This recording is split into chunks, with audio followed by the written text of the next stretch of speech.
Selamat datang di podcast NFL pertama di Indonesia. Balik lagi sama gue Fadil, host kalian di Zero Knowledge Podcast. Akhirnya udah masuk playoff season. Let's go! Dan kemarin Super Wildcard udah selesai. Dan berarti udah ada kemarin yang lolos itu ada 1, 2, 3, berarti 6 tim. 6 tim dari Wildcard. 6 tim yang lolos ya, karena dua dambai ya. Jadi kita akan memasuki ke divisional round di mulai hari Minggu WIB, dan waktunya lumayan bersahabat ya. Ini gue cek jadwalnya. Ya walaupun hari Seninnya terlalu pagi sih ya, teman ya nggak apa-apa, masih enak nontonnya. Tapi ya ini udah playoff. Wah, berarti sebentar lagi menuju Super Bowl. Habis itu ya libur 8 bulan, 6 bulan. Aduh, udah itu emang penderitaan fans NFL gitu. Iya, seasonnya cepat ya. Seasonnya cepat, tapi ya habis itu liburnya lama. Iya, lama banget. Ini ya padahal tuh ya, gamenya kan nambah 1. Kalau pada ingat gamenya nambah 1. Iya, tapi tetap liburnya tetap segitu. Makanya gue yang salah dari fans NFL itu adalah ya kuat nungguin libur lama. Nah, pas musimnya mulai, hype-nya naik lagi otomatis. Nah, bareng sama Oka, dan sekarang spesial ada Amar dari The Amateurs. Dia mau ikutan mereview Super Wildcard. Ada 6 match kemarin. Jadi nggak pakai lama, langsung aja gue mulai reviewnya. Sebelum gue mulai, jangan lupa seperti biasa subscribe, gue konceng sampai subscribe biar kita upload notifikasi, biar nggak ketinggalan sama NFL di Indonesia. Like, comment, share video ini. Semua link sosial media kita udah kita tulis di deskripsi video ini. Langsung aja join semuanya, gak usah mal-mal, karena ini udah playoff. Lu kalau ketinggalan playoff 1, itu udah ketinggalan kereta jauh. Makanya dah join semuanya. Oke, dan mungkin yang subscribe YouTube atau follow Spotify belum tahu beritanya, kita sudah resmi menjadi partner komunitas resminya Mola. Jadi thank you banget semua buat support kalian. Jadi semua match playoff kemungkinan besar kemarin sih udah 100% ya. Ditayangin semua deh kemarin. Iya, kemarin 100% di Mola. Kemungkinan besar nih nanti di divisional run ditayangin semua di Mola. Jadi buat lu semua yang belum langganan Mola dan atau bahkan baru tahu NFL ditayangin di Mola, udah dari tahun kemarin ngap. Ya. Jadi biar sekarang nggak ketinggalan playoff, langsung lu daftar di Mola. Karena kalau nggak salah ya, kalau gua nggak salah lihat, ini NFL di Mola itu masih gratis ya, kalau nggak salah ya. Lagi gratis ya? Lagi gratis. Nih, gua cek. Oh iya nih, watch for free nih. Gua nih lagi buka Mola nih ya sekarang ya. Watch for free tuh, free, nggak dipungut biaya sepersen pun. Yang dipungut cuman waktu lu buat ngedaftar di Mola. Udah daftar akun aja di Mola. Cuman 2 menit dah. Ya, jadi kalau masih nanya, ngap nonton di mana ngap? Mola, udah Mola di Mola. Jadi langsung daftar Mola. Gak dipungut biaya, cuman dipungut waktu lu aja pas daftar. Sayang jadi udah kalau gitu. Sayang banget kalau ketinggalan, karena kemarin di Super Wildcard ini ya sebenarnya walaupun 3 match prime time pembantaian, tapi ada 1 match yang upset alert. Dan ini yang membuat dunia NFL memes tertawa lebar. Apalagi haters nomor 1 yaitu Stephen A. Smith.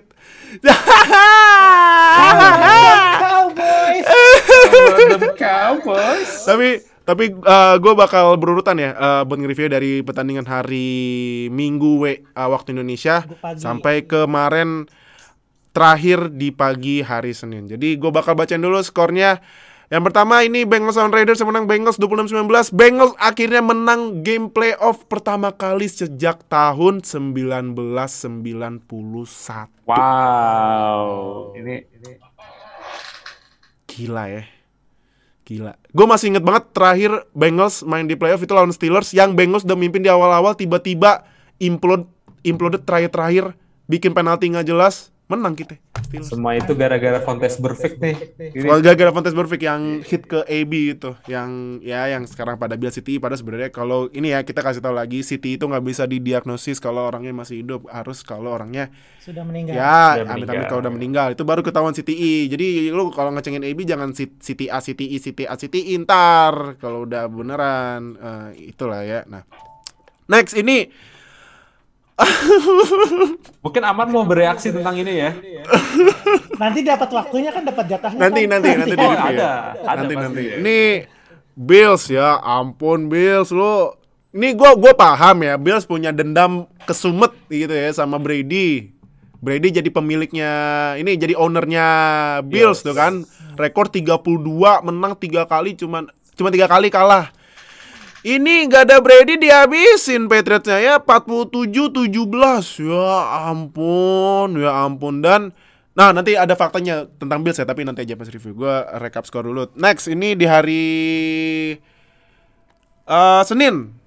Senin jam 1 malam, Buccaneers bantai Eagles 31-15. Nih Buccaneers udah 31-0 ya Buccaneers-nya udah lah reistirahatin aja. Eagles bisa skor tapi 15.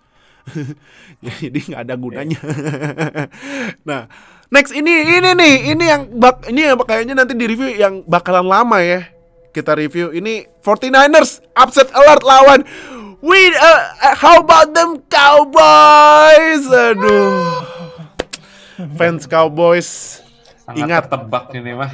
dari tahun 1995 kalau saya terakhir Cowboys juara 1995 ya? 95 mereka juara Super Bowl. Iya. Sempet menang playoff tapi ya cuma dikit lah.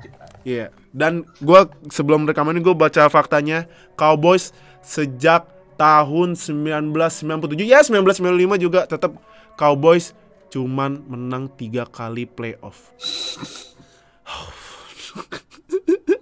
Dan gue mau kasih tahu lagi fakta yang menyakitkan ya. Ini maaf ya buat fans Cowboys ya. Cowboys kan terakhir masuk Champions round 1995. Nah, ini itu semua rookie tahun ini belum ada yang lahir. Aduh. Ya ampun Cowboys. Aduh, udahlah. Nanti ya kita bakal bahas yang apa yang kontroversi di akhir-akhir itu ya. Next ini ya farewell game buat Big Ben. Gue udah bilang nih bakal jadi game pembantaian. Ini game pembantaian bener ya, walaupun awalnya memimpin 7-0 karena ya offense-nya gak bisa ngapa-ngapain. Jadi yang bikin TD pertama defense ya tuh TJ Watt. Demi kampanye Dipo-nya tuh. Udah gue aja yang bikin touchdown nih, offense-nya gak bisa ngapain. Ya udah, abis itu langsung dibalikin sama Chiefs jadi 42-21. Ya udahlah, mau gimana lagi. Sama terakhir ini Rams ngalahin divisi rivalnya ya Cardinals. Kyler Murray diabisan padahal secondary-nya Rams abis loh. Apalagi di safety-nya. Masih aja. Bahkan ini kemarin Rams nge-sign Eric Weddle udah pensiun. yang udah pensiun sekitar 2 tahun yang lalu berarti. Iya, 2 tahun lalu di-sign lagi. Masih nggak bisa juga Kyler Murray ngalahin Rams. Jadi Cardinals kalah 34-11. Aduh, Cardinals padahal terakhir tim yang winning streak-nya paling lama tapi dibabat habis sama Rams. Jadi udah kalau gitu kita langsung mulai pertama. Ini Bengals lawan Raiders 26-19. Gue tanya ke Amar dulu, Mar, lu lihat Joe Burrow ini gimana nih? Hype-nya Burrow nih. Gokil ya Burrow ya. Oke, Bengals.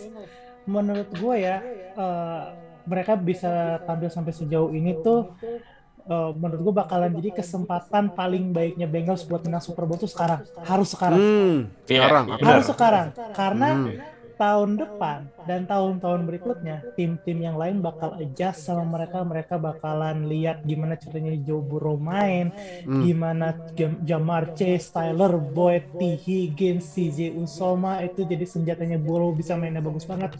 Skemanya Zach Taylor bisa kebaca semua. Jadi di tahun-tahun berikutnya kalau Bengals gak bisa adaptasi dengan baik pasti bakal susah. Dan tahun ini karena mereka jadi elemen of surprise dari AFC gitu. Ini jadi tahunnya mereka buat menang. Dan gue ngelihatnya ya walaupun banyak orang bilang pass protection mereka jelek karena mereka draft Ja'Marr Chase gak draft Penei Sewell. Kemudian defense mereka juga aneh gitu. Menurut gue gue setuju sama Fadil. Enggak kayak gitu. Maksudnya di seperempat minggu pertama NFL pass protectionnya mereka tuh sempat masuk di kayak sepertiga atas. Gue lupa peringkat 7 atau peringkat 8 gitu. Defense juga ada Trey Hendrickson, terus udah gitu siapa lagi? Jesse Bates, Von Bell. Terus yang linebacker Logan Wilson. Itu ini side tracking dikit, gue pakai Logan Wilson di fantasinya teman-teman gue yang pakai IDP dan gue sempat menang gara-gara Logan Wilson. Memang sebenarnya Bengals ini walaupun receiving corps-nya dan Joe Burrow yang sangat fantastis, di balik itu pass protection, run protection, dan juga defense-nya juga underrated. So it's now or never, mission win now for Joe Burrow. Oke, iya, karena ya gue sebagai rival divisinya Bengals yang disapu bersih sama Bengals ya, gue jujur gue seneng liat Joe Burrow main. Cuman ya lihat aja tim gue kalau misalnya nggak tahu cari penggantinya Big Ben, udah lah lagi dihabisin kali sama Bengals. Buat musim depan. Yang fake slide tuh yang dari Pittsburgh siapa QB-nya? Kenny Pickett bisa kali? Apa kejauhan? Gue nggak tahu bisa nih. Kemarin gue nonton Good Morning Football, kata Ian Rapoport, katanya front office Steelers udah perhatiin Kenny Pickett dari lama. Nah, gue nggak tahu. Cuman kalau gue baca dari forum-forum Steelers ya mereka maunya, dan gue juga maunya first OL karena OL-nya amburadul, astaga, ya ampun. Jadi emang ya kalau gue sih gue maunya invest OL dulu dah. Bisa ntar kalau masukin Kenny Pickett masuk OL-nya kayak gitu. Kasian. Kan dengan investnya OL juga kan akan membantu Najee Harris secara run play-nya lebih terbuka juga. Itu. Karena menurut gua memang udah saatnya offense Steelers udah harus dibangun buat Najee sih, buat Najee karena Najee di rookie season-nya aja bisa finish keempat di rushing yards dengan OL yang sebapuk itu, keren sih menurut gua Najee. Nah, Kak, Raiders Derek Carr nih debut game sebenarnya gini ya, gue kasih tau dulu. Sebenarnya Raiders itu sempat masuk playoff tahun 2016 tapi Derek Carr cedera. Ya, itu sebenarnya benar-benar kesempatan emas buat Raiders buat juara Super Bowl juga. Kayak iya sih. Kata Amar yang bilang kalau Bengals musim ini adalah kesempatan emasnya buat mereka. Sedangkan Raiders kesempatan emas itu adalah 2016 ketika Derek Carr itu lagi MVP season, terus juga ada Amari Cooper sebagai weaponnya dan defense-nya dipimpin sama Khalil Mack, linebacker kesayangan Amar juga. Itu benar-benar kesempatan yang terlewat sih. Walaupun ya sebenarnya karena circumstances-nya juga sih, karena Derek Carr-nya sempat cedera, terus QB2-nya juga sempat cedera. Mereka main lawan tim gua di Wild Card, lawan Texans, itu dan QB3. Jadi ya emang itu ya nggak bisa disalahin juga sih, karena emang nature-nya injury. Tapi kalau pertandingan ini itu Derek Carr didn't play his best game karena dengan 29 kali completed dan 54 passing attempt, 310 yards dan 69.2 pass rating itu nggak menunjukkan kayak biasanya kita bilang Derek Carr bukanlah yang biang keroknya loh buat Raiders, tapi sekarang kayak ini adalah ketika Derek Carr lu lagi underperform, ini lagi debutnya dia, tapi malah dia bikin crucial interception di detik-detik terakhir, fourth down, mereka udah di red zone dan pada akhirnya itu yang salah satu yang bikin mereka kalah. Tadi pas ratingnya Derek Carr berapa? 69.2. Aduh, padahal pas ratingnya udah noise tapi permainnya tidak noise ya. Anjir, nice. Sayang sekali. Sangat tidak nice ini mah. Iya, sangat tidak noise ya. 69.42. Oh, nah itu baru 69.4 gitu lah. Iya, padahal udah noise tapi hasilnya tidak noise ya, doang. Kebanyakan attempt-nya mungkin. Iya. Nah, ini next ya, Bengals akan melawan seed nomor 1 Tennessee Titans. Nah, mungkin ini kali ya, biar ya sebenarnya ini kan ada 6 game, pasti podcast saya ada lama. Kita preview kecil-kecilan ya. Yes. Kalau lo kalau lihat dari Titans, ini kan Derrick Henry kemungkinan besar, aduh si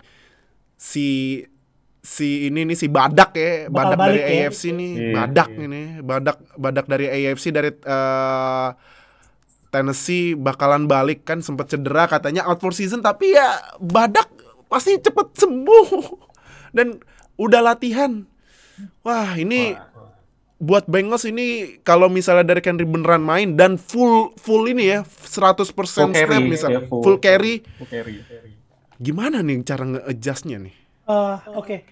Titans ini memang dari awal musim bergulir semenjak mereka sempat sukses masuk ke AFC Championship Game di tahun lalu apa 2 tahun yang lalu ya? 2 tahun yang lalu.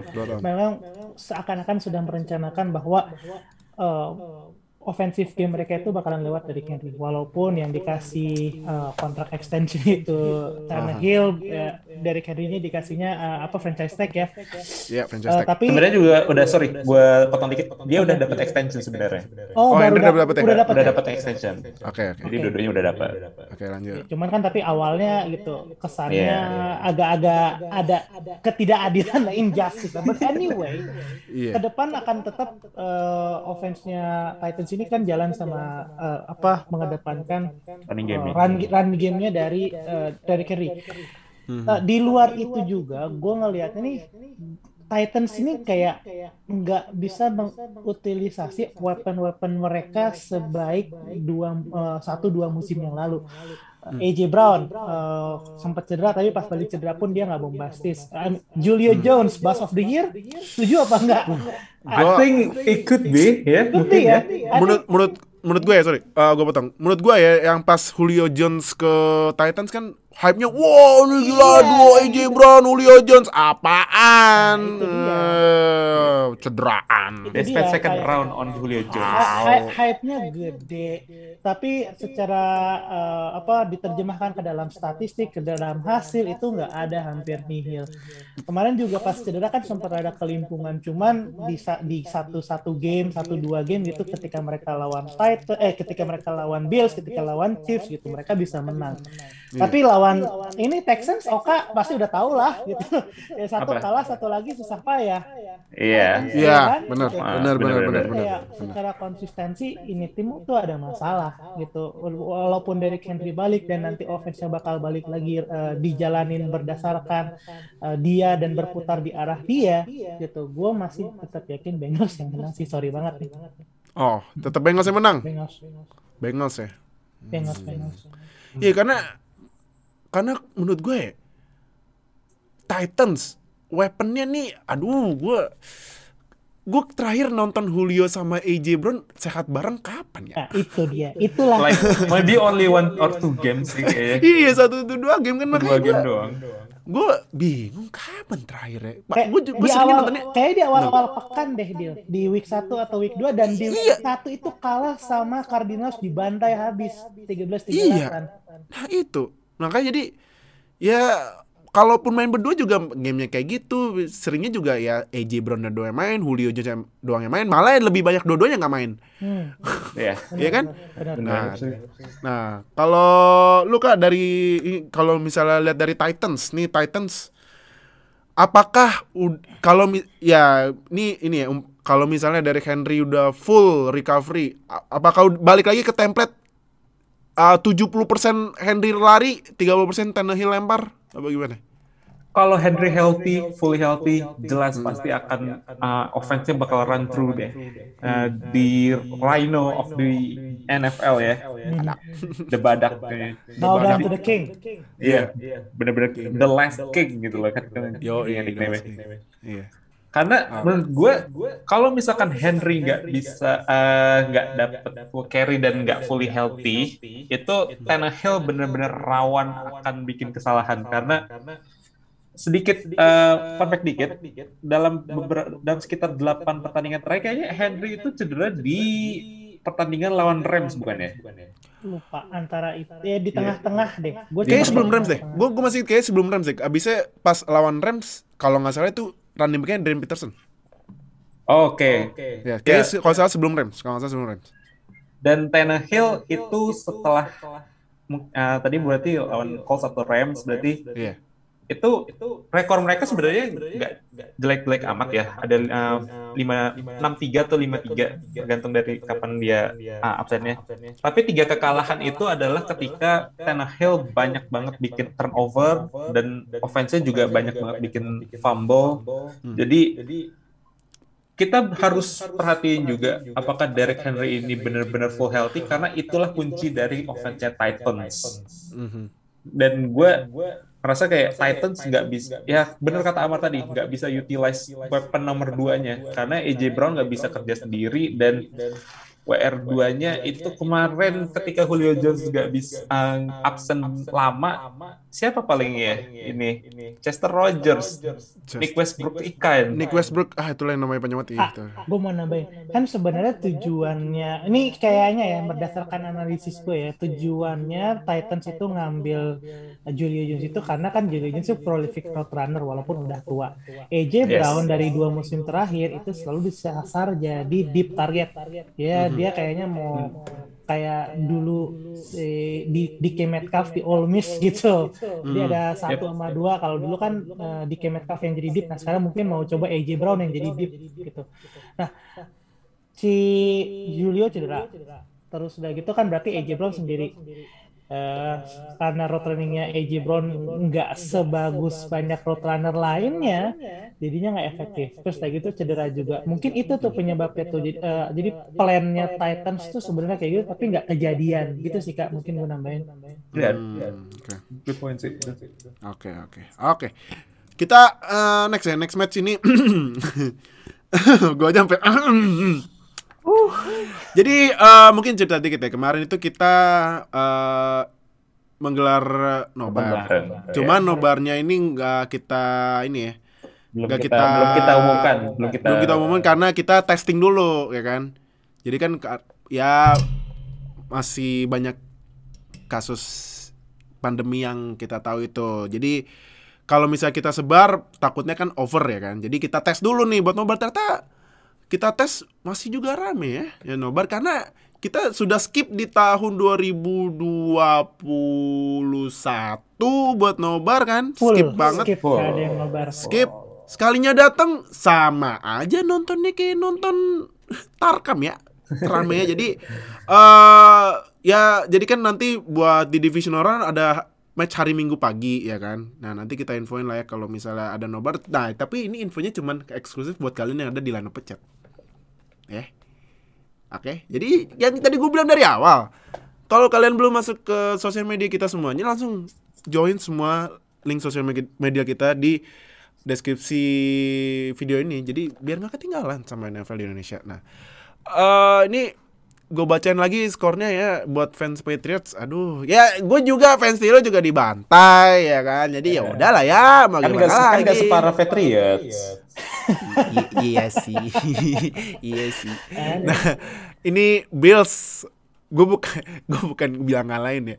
Bills membantai Patriots 47-17. Gue kasih tahu dulu faktanya sebentar.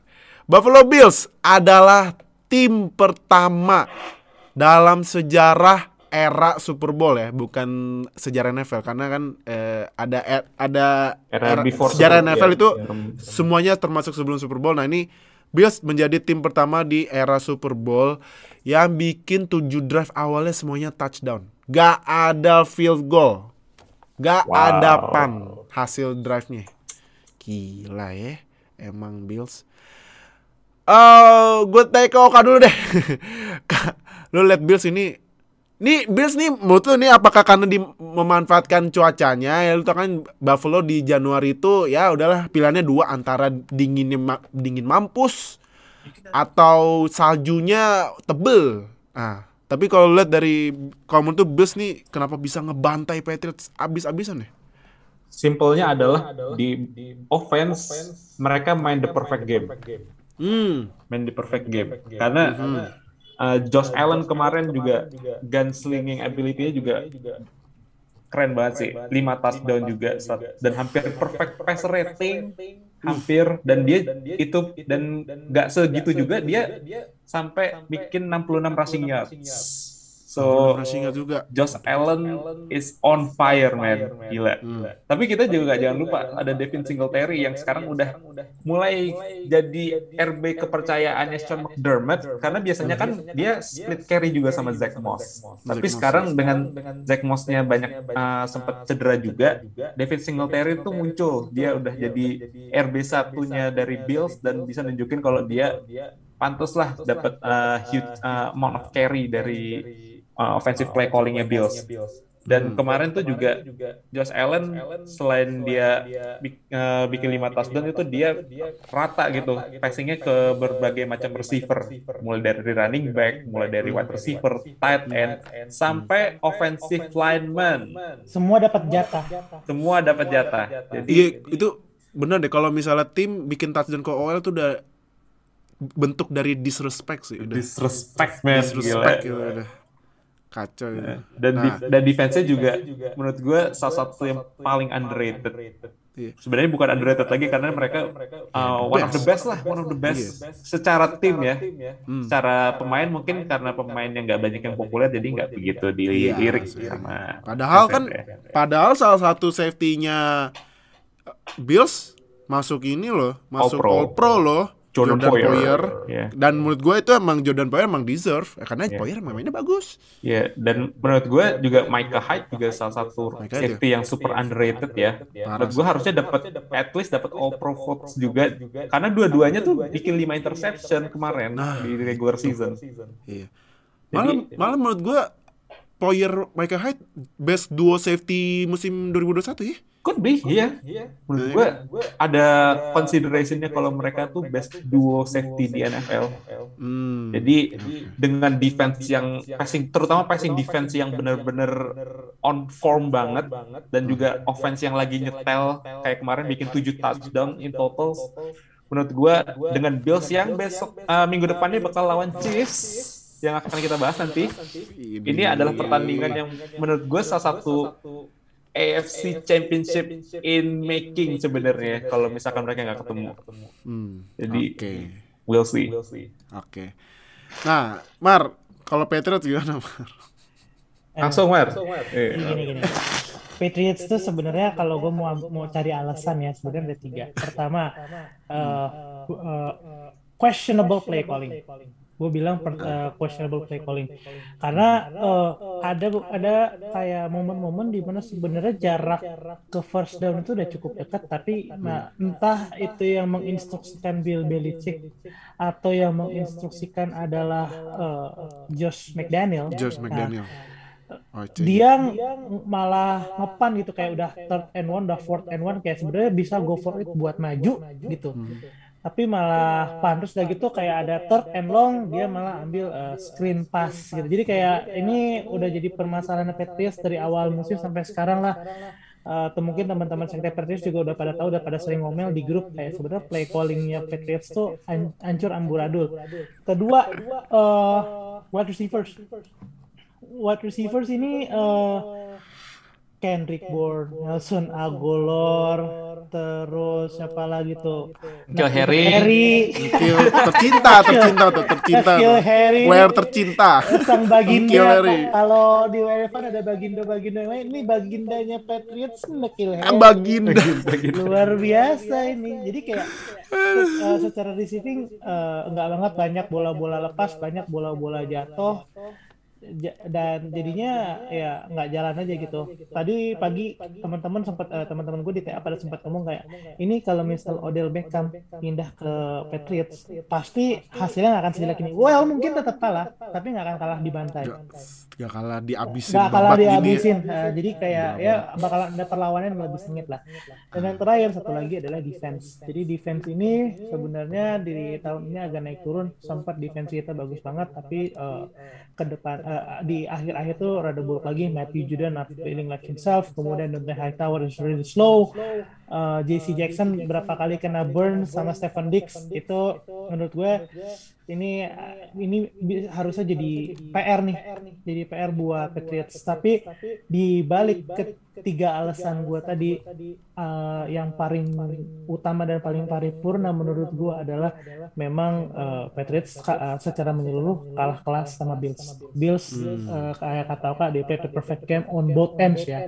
Di offense kita udah tahu dia 7 touchdown, nggak ada balas, paling di possession terakhirnya di mana my hero Mitchell Trubisky akhirnya main ke MVP akhirnya. Oh iya, di inaugural MVP. MVP pertama kali. Inaugural MVP akhirnya kan dia akhirnya main nil, jadinya nggak touchdown gitu. Terus kayak gitu di defense juga tadi Oka juga mungkin udah sempat mention soal Micah Hyde sama Jordan Poyer, tapi menurut gua di sisi depan front four juga galak sih. Si AJ Epinesa rookie itu kan AJ Epinesa. Second. Sophomore. Sophomore ya? Apa third ya? AJ Epinesa itu sophomore. Sophomore ya? Oh iya. Oke, sih ya, I think, the young players ya AJ Epinesa, kemudian Ed Oliver gue inget tuh tahun ketiga atau tahun keempat tuh ya dia. 2019 first rounder ya dia. Nah, itu dua-duanya gokil tuh mainnya. Maksudnya kayak berapa kali bikin pass rush yang bikin sulit offensive lineman-nya Patriots. Jadi kayak memang di dua sisi Bills main dengan sangat baik. We were outclassed, we were outnumbered in beberapa snap. Jadi kayak kelihatannya double coverage mulu, salah play calling maybe, I don't know. Jadi kayak ya memang it's a deserving win. It's a deserving win for the Bills. Tapi terakhir buat review match ini, ya menurut lo ini match ini buat ya bahasanya bahasa tua banget ya, pembentukan mental Mac Jones kan ya, mencari pengalaman. Iya, mencari pengalaman sama pembentukan mentalnya Mac Jones ya nih buat ke depannya. Kan kan kalau di playoff ini kan yang WR rookie cuman Mac Jones. Iya. QB rookie. Maaf, QB rookie. Ya tentunya lah pasti. Soalnya dari awal juga Mac Jones ini rookie quarterback yang paling solid, paling bagus ya. Secara performa dia bisa carry the team, dia bisa act like leader walaupun secara umur masih muda. Dan dengan datangnya dia ke playoff menghadapi lawannya seperti ini, dia akan banyak belajar, dia akan banyak menyesuaikan, dan dia tuh orangnya kalau dilihat di 1 tahun terakhir tuh kayak nggak neko-neko. Kalau kelihatan dulu sebelum masuk Patriots kebanyakan cengenges, ngerokok, sigar gitu. Hahaha, gue juara di Alabama. Kayak pas masuk Patriots kayak dia udah mengerti the Patriot way kayak gimana, udah kayak udah disetel, udah ditune gitu sama Bill Belichick tuh.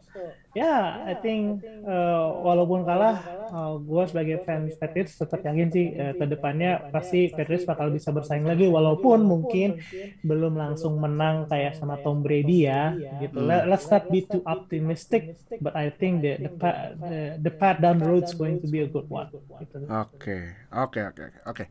Kita ke next match ya. Ini Buccaneers sama Eagles yang menang Buccaneers 31-15. Ya, nih mah ya We predicted.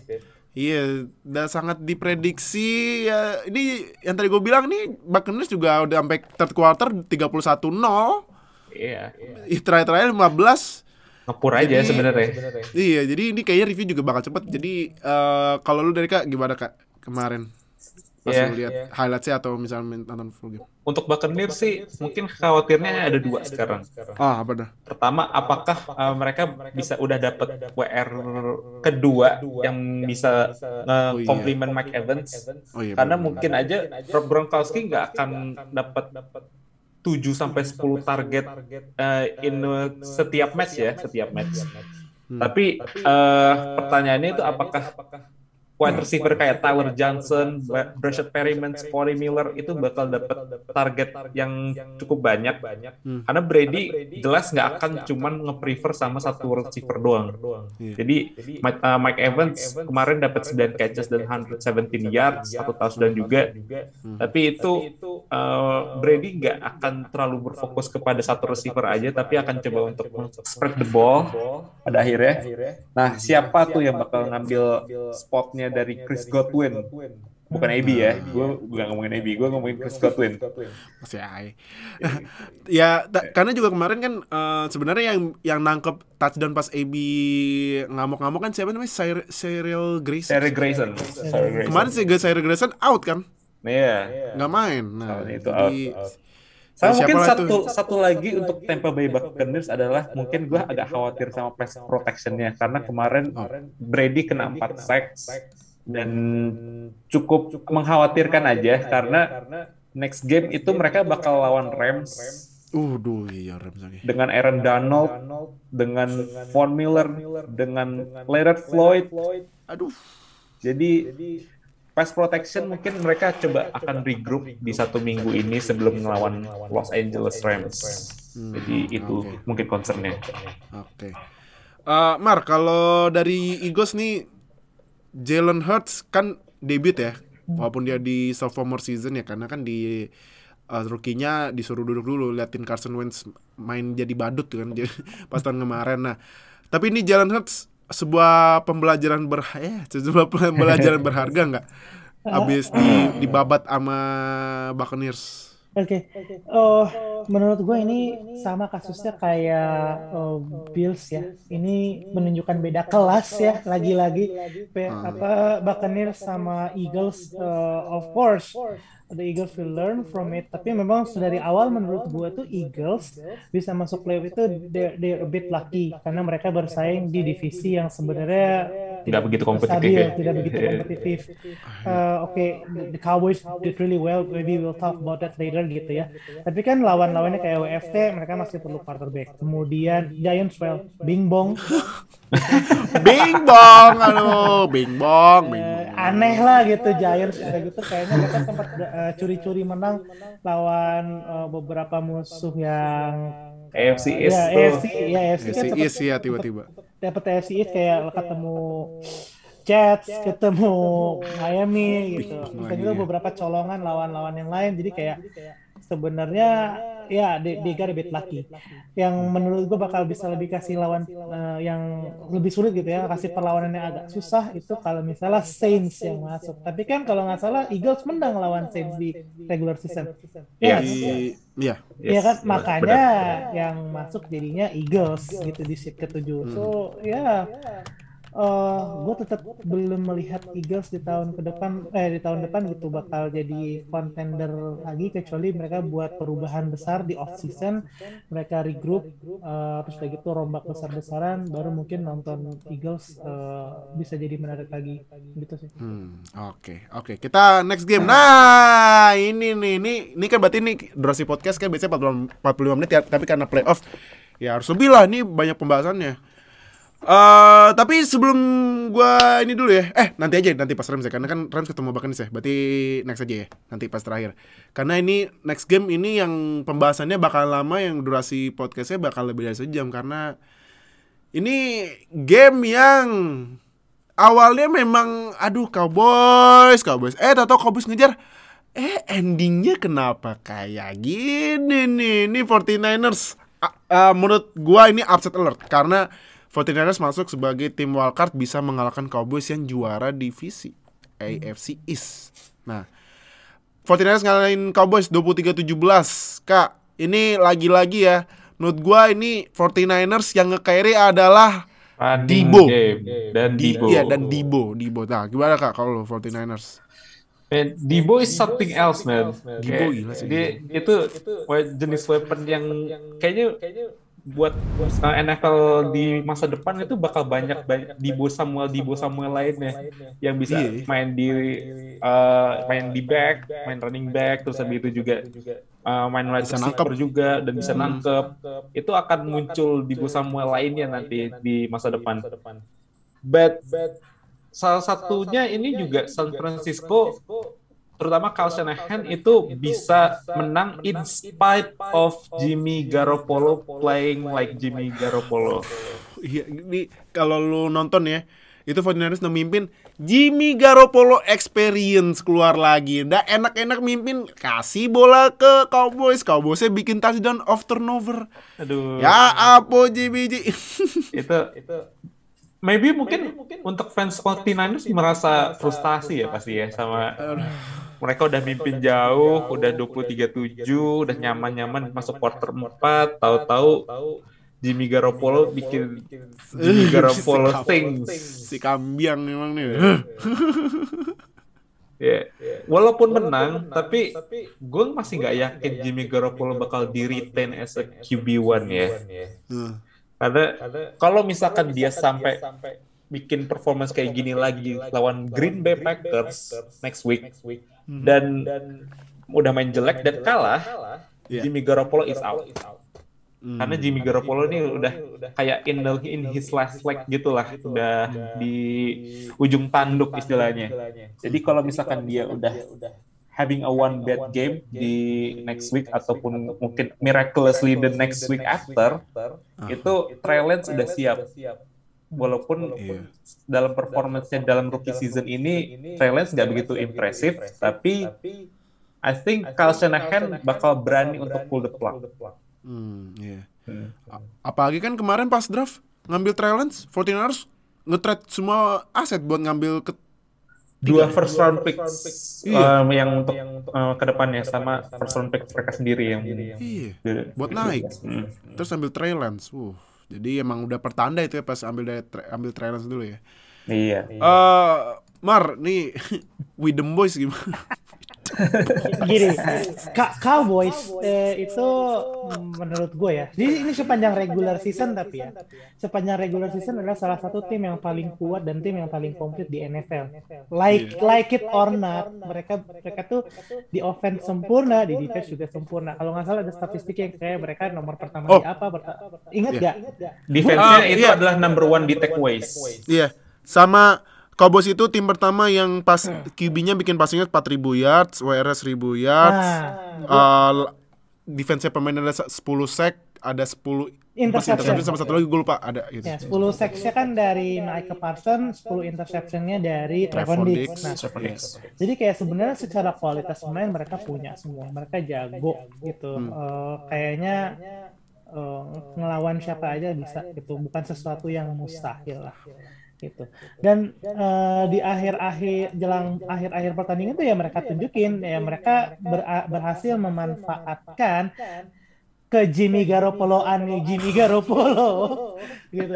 Sampai akhirnya sempat mengejar sampai ke 23-17 ya. Yang paling kemudian mungkin kita bisa masuk ke pembahasan soal QB draw di polling yang terakhir itu yang mungkin dia jadi nggak bisa maju lebih jauh lagi karena kan ya alih-alih ngambil play call yang mungkin lebih konvensional gitu yang lebih safe, dia malah QB draw. Dan sebenarnya menurut gue ya QB draw itu bisa dilakukan asal Dak Prescott itu langsung cepat-cepat pas dapat first down, nggak lari sejauh mungkin.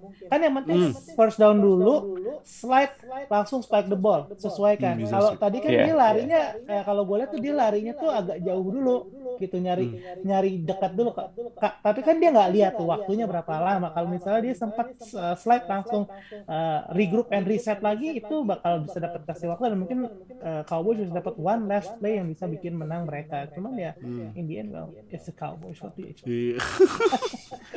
Ya, dan gue kasih tau fakta yang lain ya. Ini Cowboys ya ampun penaltinya buset banyak banget.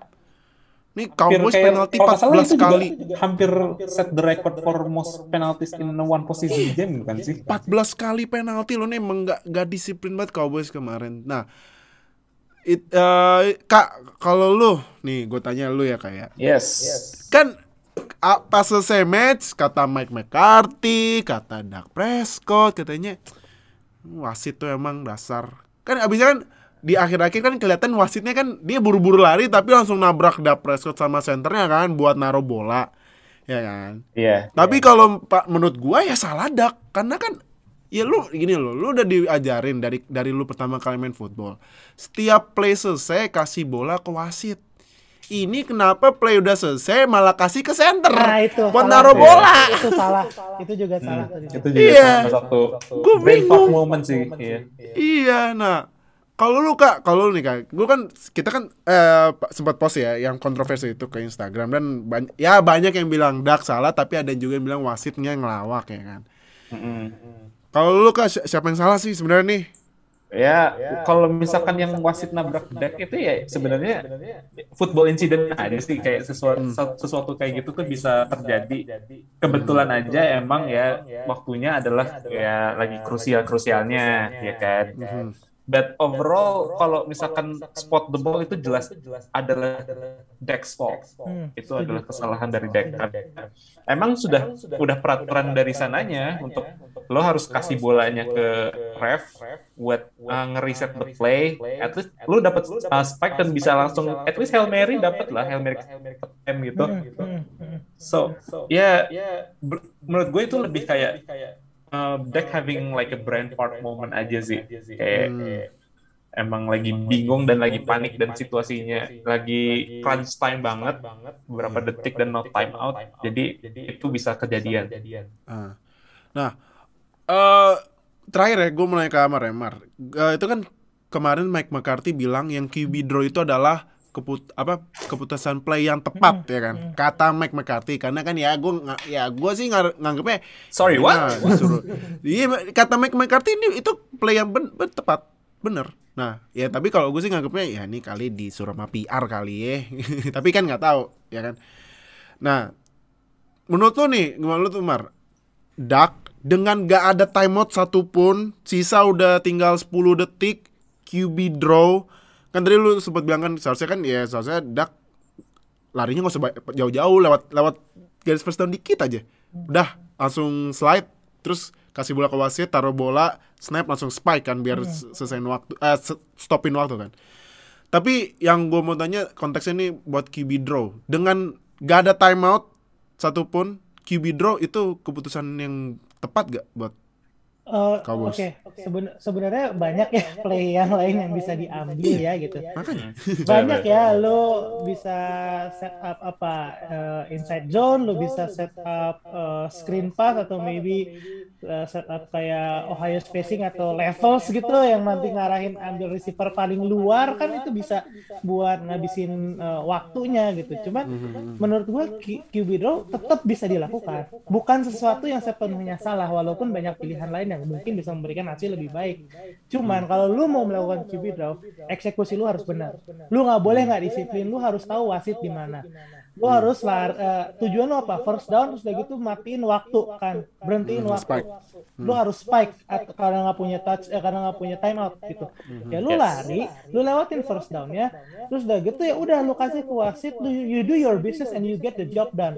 Kalau nggak kayak gitu nggak bisa. Jadi menurut gua kalau Mike McCarthy mau bilang QB draw play yang tepat ya silakan ya, sah saja, karena sebenarnya bisa dilakukan kok. Tinggal balik lagi eksekusinya kayak gimana. Eksekusinya. Oke. Nah, next ya kita bahas buat calon lawannya 49ers nih. Seat pertama. Green Bay Packers. 49ers akan bertandang ke Frozen Tundra. Bakal seru. Di Lambeau Field, yang lu tahu kalau Lambeau Field bulan Januari udah kayak Buffalo. Dingin, Pak. Nih kalau orang Indonesia ke sono ya masuk angin, tolak angin tuh berapa box itu disiapin. Wah, kacau. Mau lapis 5 juga kagak bakalan bisa itu. Gak masuk angin. Kayaknya jualan wedang jahe di situ kayaknya laku ya. Bisa kali ya wedang jahe bisa tuh. Nah, kalau lu Kak dari Green Bay dulu nih. Green Bay ini game plan-nya gimana nih buat lawan 49ers? Karena kalau nggak salah Green Bay sama 49ers ketemu nggak sih di regular season? Ketemu nggak ya? Tahun lalu ketemu. Ya, musim ini kayaknya enggak. Musim ini kayaknya enggak ya? Ya kan. Nah, kalau dari lu gimana nih? Buat Packers game plan-nya, buat menghentikan Debo karena nih Debo emang mengerikan nih run play-nya ya. Running. Rekor yang paling kita harus perhatiin sekarang adalah 0-3. Apa itu 0-3? Rekornya Aaron Rodgers lawan 49ers di playoff. Ini menarik ya. Kalau Oka nggak bilang, gue yang bakal bilang. Iya. Oke. Dan FYS buat info dikit, itu pas Rodgers di draft kan sempat ditanya, gimana reaksi Anda kalau misalnya Anda tidak di draft sama tim jagoan Anda 49ers? Kata Packers ya mereka ya layak ya, mungkin mereka bakal nyesel gitu. Dan ya Packers-nya juara, tapi Rodgers-nya nggak pernah ngalahin 49ers di playoff. Jadi gimana Kak buat Packers nih buat mengalahkan 49ers biar kembali ke championship round kayak tahun kemarin? If the Frozen Tundra balik as usual di bulan Januari, mereka pasti bakal banyak utilize their running game. Karena menurut gue running game mereka musim ini tuh lebih kuat dibandingkan ketika mereka terakhir kali lawan 49ers di playoff tahun 2019-2020. Itu yang NFC Championship game ya? Ya, itu NFC Championship game yang 49ers menang, masuk Super Bowl, kalah sama Chiefs.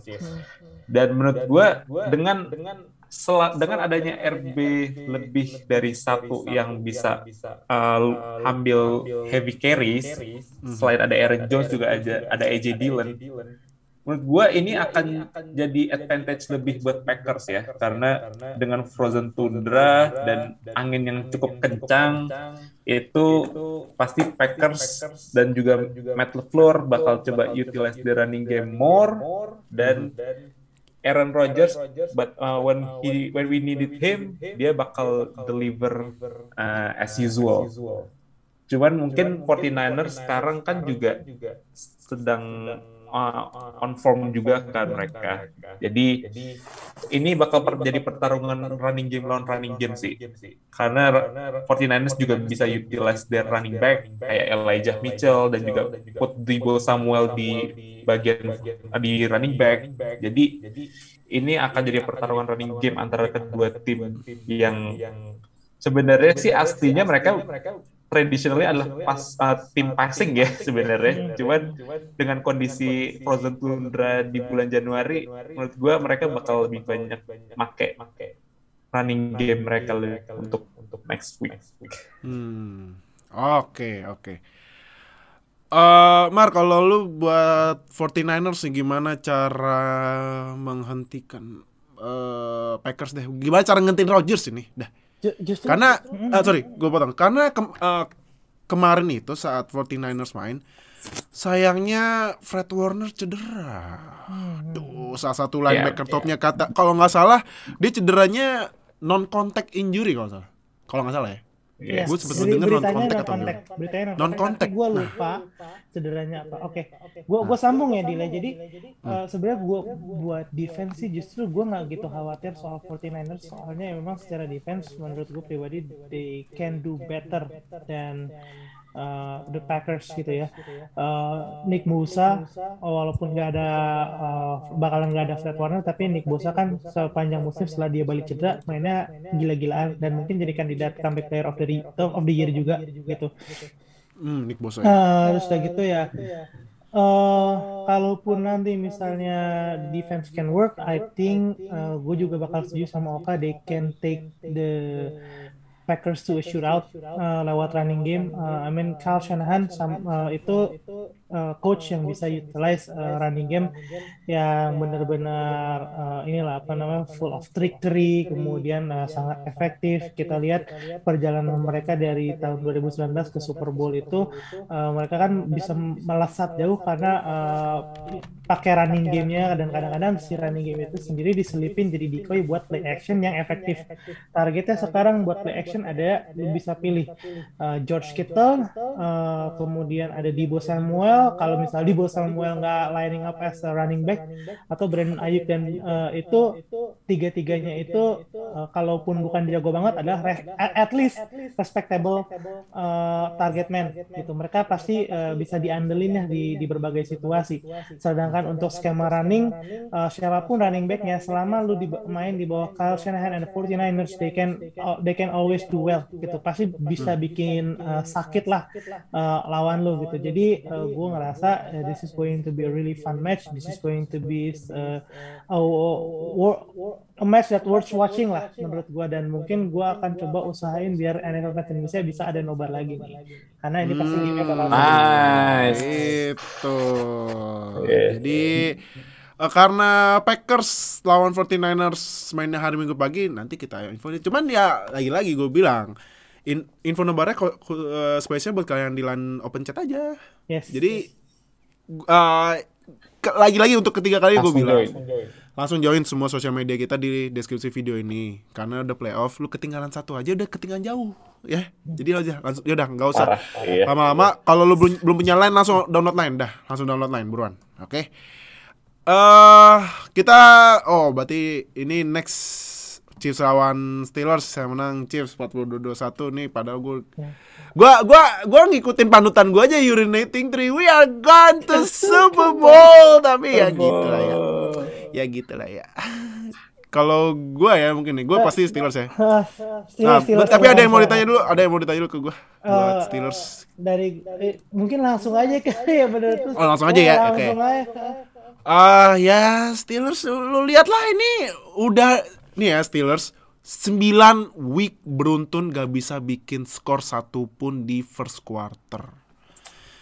Aduh, gua gue udah bingung lagi offense-nya bilang apa ya, walaupun dia bilang Big Ben masih ada bensinnya, nggak ada, udah habis bener. Udah gitu kan ya belum lah ya, instant emotionnya Steelers Nation kan, Big Ben harusnya udah pensiun dari tahun kemarin. Ya seharusnya bener, seharusnya ikutin Marquise Pouncey aja pas yang selesai match lawan Browns itu kan yang dibantai juga.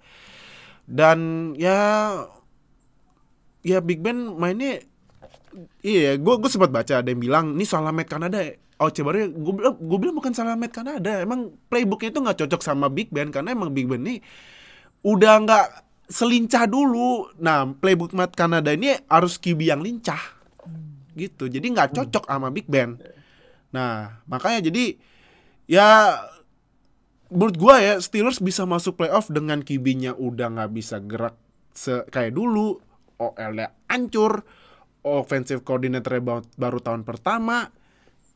Itu bisa masuk playoff menurut gue itu keajaiban sih buat Steelers.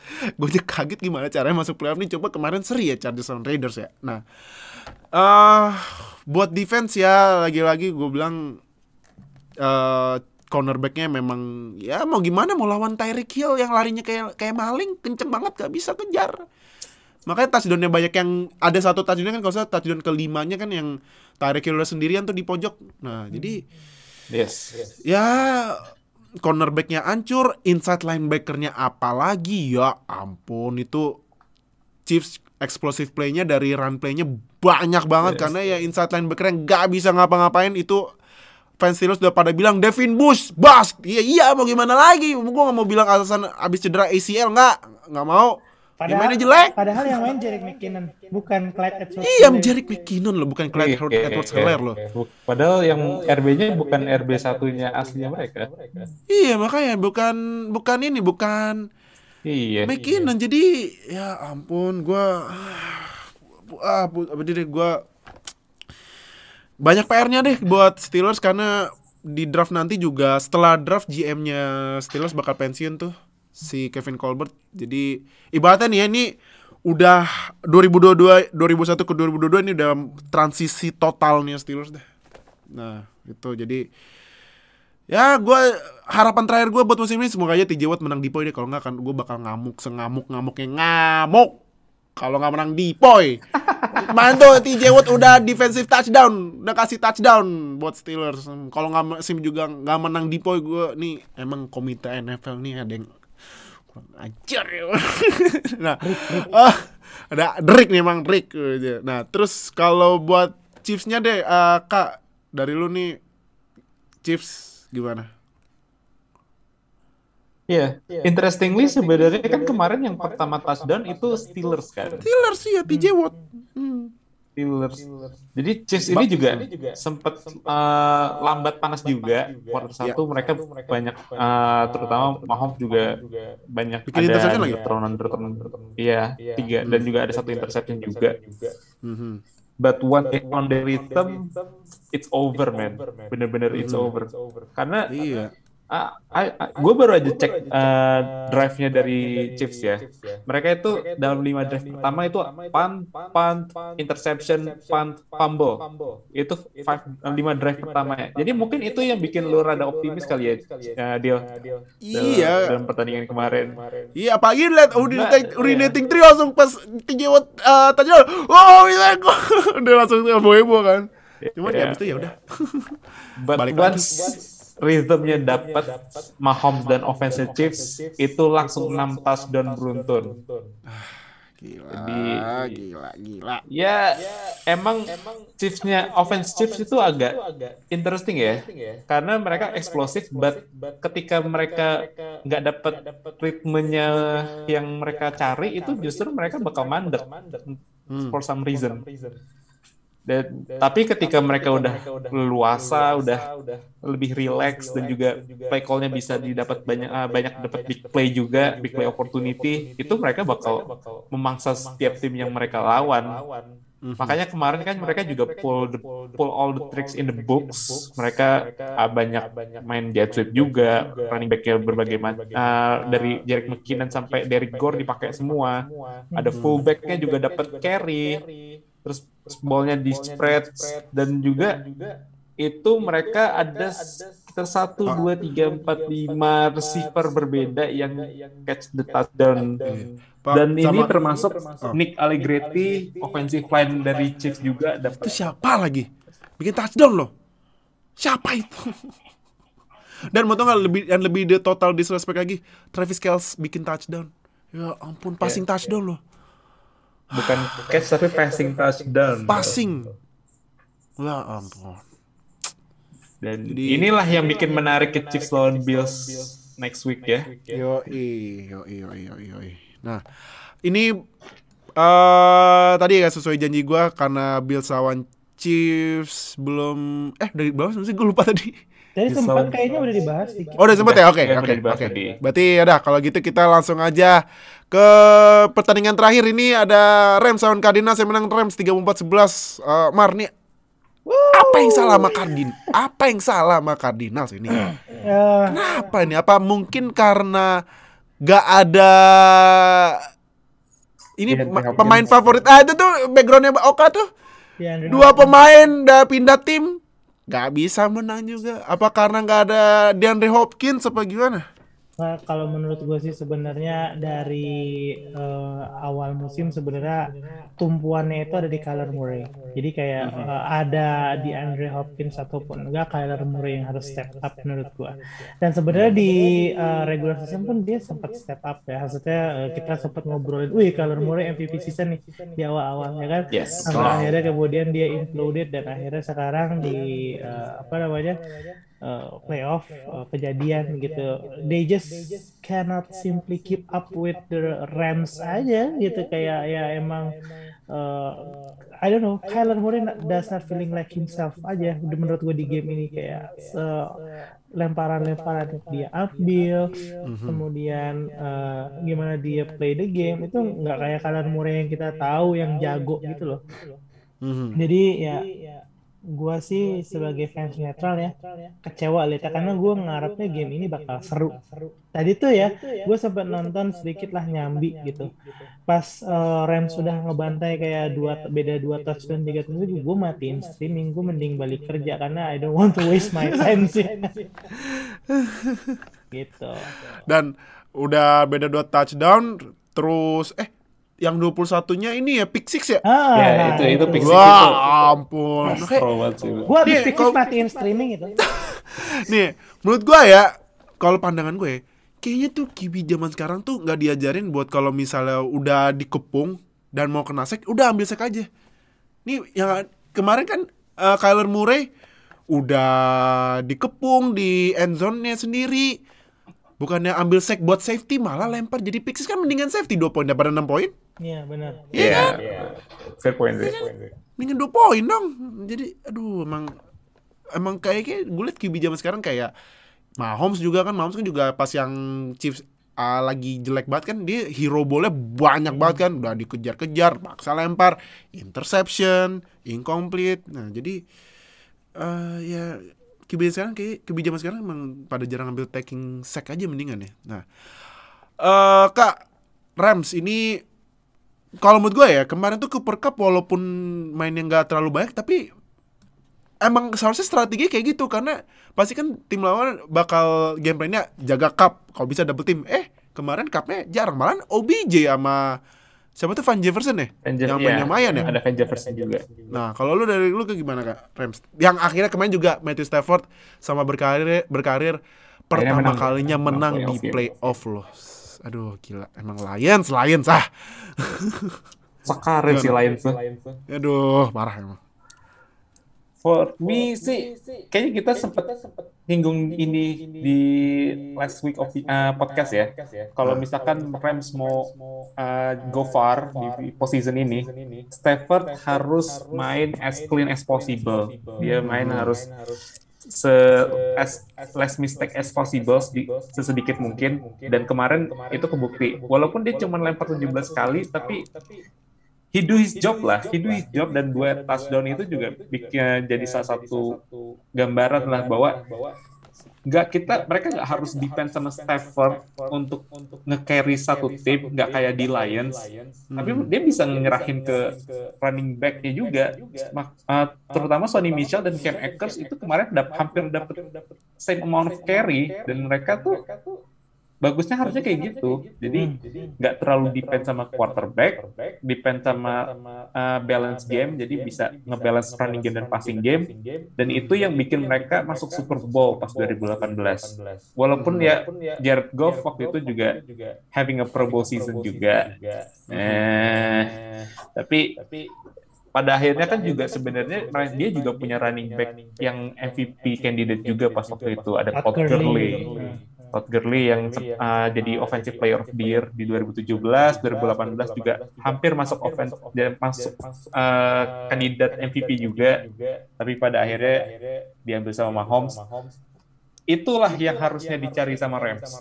Yang harus dicari sama Rams adalah balance offense dan defense juga udah mulai step up juga kemarin, dan tim ini menurut gue too good to lose early in the first round sih memang, karena banyak banget talentnya, dan it would be a waste aja buat tim ini kayak langsung one and done di dalam playoff.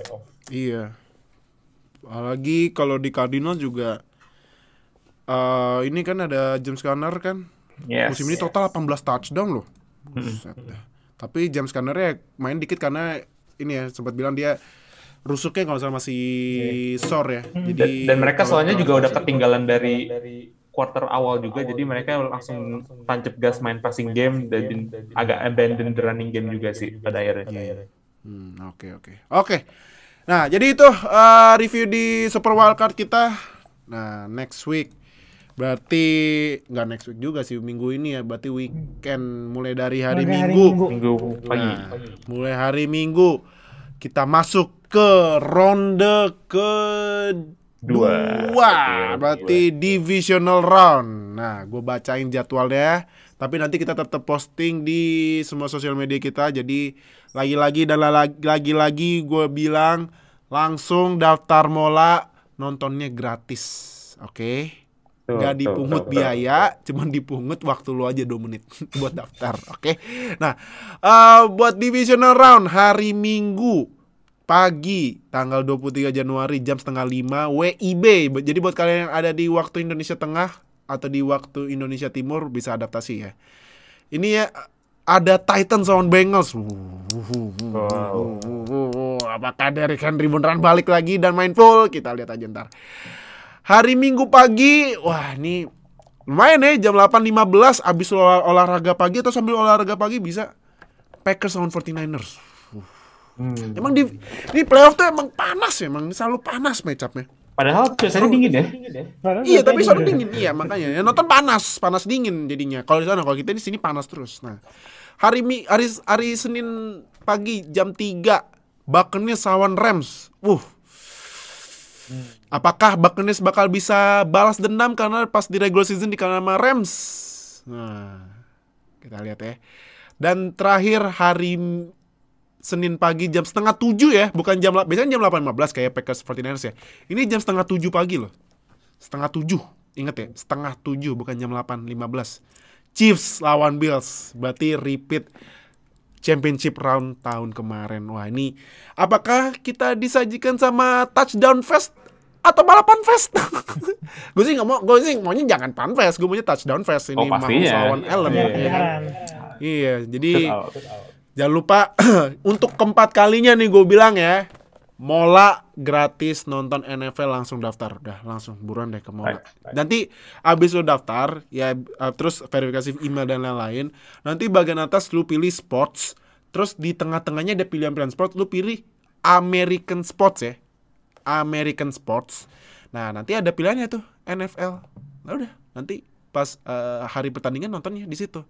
Jadi itu review Super Wildcard kita. Thank you Oka udah datang. Thank you Amar dari The Amateurs juga udah datang buat kalian. Thank you buat yang udah nonton di YouTube. Jangan lupa seperti biasa subscribe ke konten sampai subscribe biar gak ketinggalan sama NFL di Indonesia.